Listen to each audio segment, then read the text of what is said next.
La métropole, chahuteuse et colorée, ne se repose jamais vraiment. Elle vit au rythme des secousses qu'elle engendre et s'enveloppe dans les rayons d'un halo constant. Ces sons et lumières, qui à l'excès sont appelés pollution, ont un impact sur la qualité de vie de ceux qui peuplent notre territoire.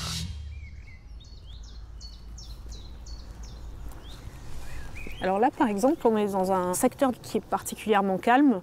On peut estimer que là, on est dans une zone ressourçante. Pour lutter contre les nuisances sonores et améliorer la qualité des habitats naturels, Bordeaux Métropole va créer 5 zones de ressourcement, où, comme dans une bibliothèque ou un musée, le calme est de rigueur, tout en préservant des secteurs pour ceux qui ont besoin de se défouler. La métropole gagne en habitants, il y a de plus en plus de construction et l'idée c'est que le pendant ce soit qu'il y ait des zones justement ressourçantes qui soient sanctuarisées de façon à ce que les habitants puissent avoir des espaces de respiration.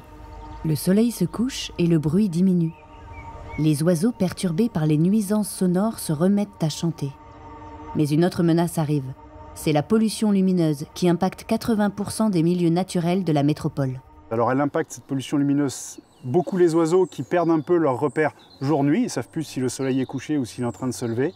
Mais il impacte aussi beaucoup d'autres espèces qui sont des espèces purement nocturnes. Parmi elles, le petit rhinolophe, particulièrement sensible à la lumière. Le moindre lampadaire finalement devient une barrière infranchissable. C'est une espèce qui est dite d'intérêt patrimonial. Pour la simple et bonne raison, c'est que ces populations diminuent très rapidement et qu'il est important d'agir pour justement pouvoir maintenir des populations assez importantes. Pour lutter contre ces nuisances, la métropole va intervenir sur 1300 points lumineux.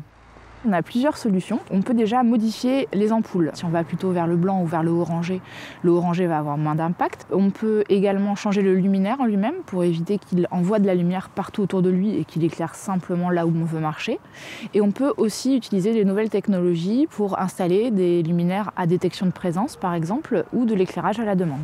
Économie d'énergie, amélioration de la santé des riverains et restauration de la biodiversité. Limiter les pollutions sonores et lumineuses, c'est construire la cité du futur, davantage en cohérence avec les besoins du vivant.